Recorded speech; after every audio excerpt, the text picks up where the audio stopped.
మరో breaking news చూస్తున్నాం. Delhi liquor policy వ్యవహారంలో సిబిఐ ఈడీ కేసుల్లో కవితకు ఊరట లభించలేదు. లిక్కర్ కేసులో కవిత బెయిల్ ను రౌస్ అవెన్యూ ప్రత్యేక కోర్టు తిరస్కరించింది. లిక్కర్ ఈడీ సిబిఐ కేసుల్లో బెయిల్ కోసం కవిత ట్రయల్ కోర్టును ఆశ్రయించారు.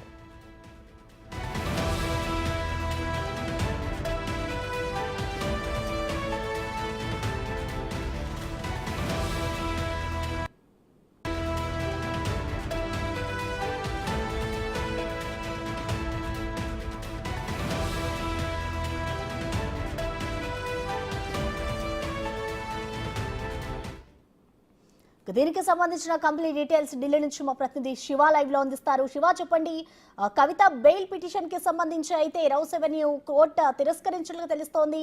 అసలు కోర్టులో వాదనలు ఏ విధంగా జరిగాయి శివ?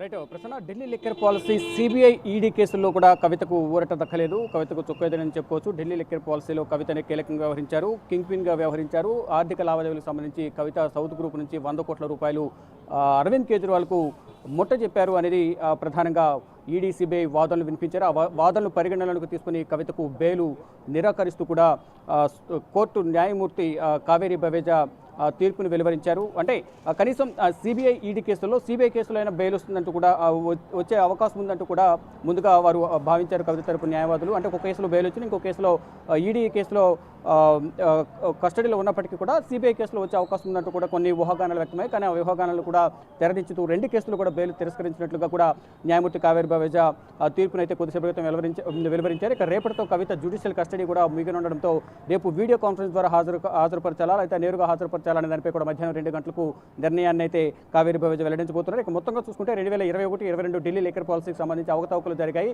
ఆ రూపకల్పనకు సంబంధించి డ్రాఫ్ట్ అనేది ముందుగానే లీక్ అయింది. అరవింద్ కేజ్రీవాల్, మనీష్ సిసోడియా సలహా మేరకు విజయ్ నాయర్, ఆమ్ ఆద్మీ పార్టీకి సంబంధించిన మీడియా కోఆర్డినేటర్ విజయ్ నాయర్ కవితకు ఈ పాలసీ డ్రాఫ్ట్ అనేది లీక్ చేశారు. లీక్ చేయడం ద్వారా కవితకు అనుసరణలోనే ఈ డ్రాఫ్ట్ రూపకల్పన జరిగింది. దానికి సంబంధించి కవిత సౌత్ గ్రూప్లో కీలకంగా వ్యవహరించారు. ఈ నేపథ్యంలోనే ఇతరులు ఎవరికైతే జోన్లు కేటాయించారో సౌత్ గ్రూప్లో ఇప్పటికే 3 కీలకంగా వ్యవహరించిన మద్యం వ్యాపారులు అప్రూవర్గా మారారు. వారు 3 ఇచ్చిన వాంగ్మూలం మేరకు, అంటే శరత్ చంద్ర రెడ్డి కానీ మాగుంట ఫ్యామిలీ ఇద్దరు తండ్రి కుమారులు ఇద్దరు కూడా ఇచ్చిన వాంగ్మూలం మేరకు కవితకు మరింత ఉచ్చు బిగిస్తుందని చెప్పుకోవచ్చు. వారిచ్చిన ఆధారాల మేరకు, వారిచ్చిన సాక్ష్యాల మేరకు కవితను కీలక నిందితురాలుగా కింగ్ పిన్గా పేర్కొంటూ ఇటు సిబిఐ ఈడీ కూడా వాదనలు వినిపించారు. ఈ ఇద్దరి దర్యాప్తు సంస్థల తరపున వాదనలు వినిపించిన సిబిఐ ఈడీ న్యాయవాదుల వాదనలు పరిగణలోకి తీసుకుని ఈ బెయిల్ని అయితే తిరస్కరించారు. మొత్తం సౌత్ గ్రూప్కు సంబంధించి జోన్లు కేటాయించిన దానికి కానీ ఒక్కొక్క జోన్కు 5 కోట్ల చొప్పున శరత్ చంద్ర రెడ్డి నుంచి కోరారు. దానికి శరత్ చంద్ర రెడ్డి తిరస్కరించిన నేపథ్యంలో, అంటే విముఖత వ్యక్తం చేసిన నేపథ్యంలో నువ్వు వ్యాపారాలు ఏ విధంగా చేస్తావు, ఢిల్లీ హైదరాబాద్లోని వ్యాపారాలు ఏ విధంగా చేస్తావు నేను చూస్తానంటూ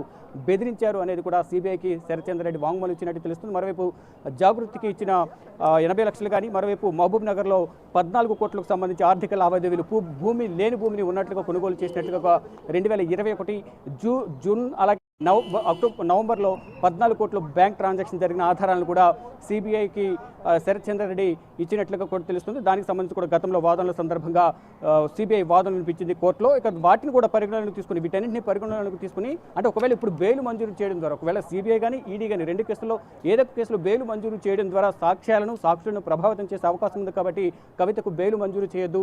కవిత సిబిఐ కానీ ఈడీ కేసులో ఇద్దరి కస్టడీలో కూడా విచారణకు సహకరించలేదు, పొంతలేని సమాధానాలు చెప్తున్నారు. వ్యాపారాలకు సంబంధించి కానీ, ఆర్థిక లావాదేవీలకు సంబంధించి కానీ అరవింద్ కేజ్రీవాల్, మనీష్ సిసోడియా, విజయ్ నాయర్, దినేష్ అరోరా, అమిత్ అరోరా వీరందరితో మాట్లాడిన సంభాషణలకు సంబంధించి ప్రశ్నించిన నేపథ్యంలో పొంతలేని సమాధానాలు చెప్తున్నారంటూ కూడా 2 దర్యాప్తు సంస్థలకు సంబంధించిన న్యాయవాదులిద్దరు కూడా న్యాయమూర్తి కావేరీ బవేజా ముందు వాదనలు వినిపించిన నేపథ్యంలో వారి వాదనలను పరిగణనలోకి తీసుకున్న కోర్టు బెయిల్ను తిరస్కరించారు. కానీ ఇటు కవిత తరపున కూడా వాదనలు వినిపించారు. అభిషేక్ మను సింగ్, రితేష్ రాణా, విక్రమ్ చౌదరి వీరు 3 కూడా వాదనలు వినిపించారు. వాదనలు వినిపించిన నేపథ్యంలో కవితకు సంబంధించి ఇప్పటివరకు ఎటువంటి ఆధారాలు దొరకలేదు.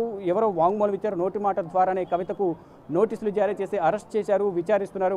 ప్రజెంట్ జ్యుడిషియల్ కస్టడీలో ఉన్నారు. కాబట్టి గతంలో కూడా కవిత విచారణకు సహకరించారు. ఇటు సిబిఐ ఈడీ కేసుల్లో ఈడీకి సంబంధించి 4 సార్లు విచారణకు హాజరయ్యారు. సిబిఐకి సంబంధించి 2022 డిసెంబర్ 11న హైదరాబాద్లో విచారణకు సహకరించారు. తర్వాత మళ్ళా కస్టడీలోకి తీసుకున్న తర్వాత సిబిఐ అరెస్ట్ చేసిన తర్వాత 3 రోజుల కస్టడీలో కూడా సిబిఐకి సహకరించారు కాబట్టి భవిష్యత్తులో కూడా కవిత విచారణకు సహకరిస్తారు కాబట్టి కవితకు బెయిల్ మంజూరు చేయాలి. తనకు హెల్త్ గ్రౌండ్స్లో ఆరోగ్య సమస్యలు ఉన్నాయి కాబట్టి ఆరోగ్య సమస్యలు దృష్టిలో ఉంచుకుని ఒక మహిళ రాజకీయ నేతగా మరోవైపు పార్టీకి సంబంధించిన స్టార్ క్యాంపెయినర్గా కూడా తను ఉన్నారు కాబట్టి రానున్న లోక్సభ ఎన్నికల్లో ప్రచార కార్యక్రమాల్లో పాల్గొనవలసి ఉంటుంది.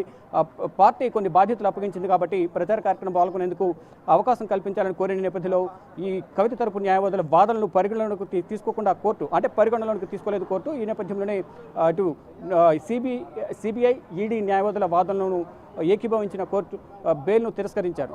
అంటే సిబిఐకి సంబంధించి కానీ ఈడీకి సంబంధించి ఈడీ మార్చి 15న హైదరాబాద్లో అరెస్ట్ చేసిన తర్వాత 16 అదే రోజు ఢిల్లీ తరలించారు. ఢిల్లీ తరలించిన తర్వాత ఈడీ కార్యాలయం తీసుకొచ్చారు. తర్వాత మరుసటి రోజు 16వ తారీఖు ఉదయం 11 గంటల తర్వాత రౌజని కోర్టులో హాజరుపరిచారు. హాజరుపరిచిన తర్వాత ఈడీకి 10 రోజుల జ్యుడిషియల్ కస్టడీ ఇచ్చారు. ఈ 10 రోజుల జ్యుడిషియల్ ఈడీ కస్టడీ ఇచ్చారు. ఈ 10 రోజుల కస్టడీలో కవితను విచారించిన సందర్భంలో కవితకు సంబంధించిన ఆర్థిక లావాదేవీలు కానీ కుటుంబ సభ్యులకు సంబంధించిన ఆర్థిక లావాదేవీలు మరోవైపు మేక చరణ్ రెడ్డి తనకు సంబంధించిన మేనకోడలి భర్త ఎవరైతే ఉన్నారో మేనకోడలి భర్తకు సంబంధించిన ఆర్థిక లావాదేవీలకు సంబంధించి కూడా అడిగిన నేపథ్యంలో ఏమీ తెలియదంటూ కూడా ఎటువంటి ఆధారాలు ఇవ్వలేదు. ఈ నేపథ్యంలోనే కవితకు కస్టడీ పొడిగించాలని కోరిన నేపథ్యంలో మొదట 7 రోజుల కస్టడీ ఇచ్చారు. తర్వాత మరో 3 రోజుల కస్టడీ ఇచ్చారు. మొత్తం 10 రోజుల కస్టడీ ముగిసిన తర్వాత 14 రోజుల జ్యుడిషియల్ కస్టడీ విధించారు. అంటే కస్టడీలో సహకరించలేదు కాబట్టి జ్యుడిషియల్ కస్టడీకి తరలించాలి, మరింత విచారించాల్సిందని కోరిన నేపథ్యంలో 14 రోజుల జ్యుడిషియల్ కస్టడీ విధించారు. తర్వాత 16వ తేదీతో 10 రోజుల కస్టడీ ముగిసిన తర్వాత 26వ తేదీతో 10 రోజుల ఈడీ కస్టడీ ముగిసింది. తర్వాత జ్యుడిషియల్ కస్టడీ విధించిన నేపథ్యంలో కవితకు 9వ తారీఖుతో జ్యుడిషియల్ కస్టడీ ముగిసింది.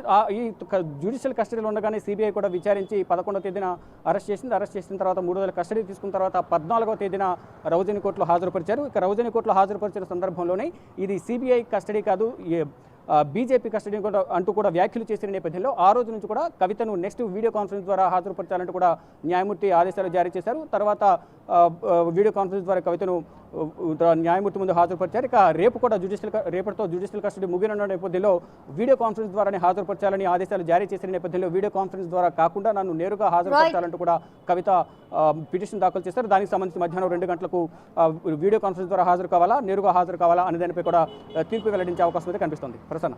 Thank you Shiva.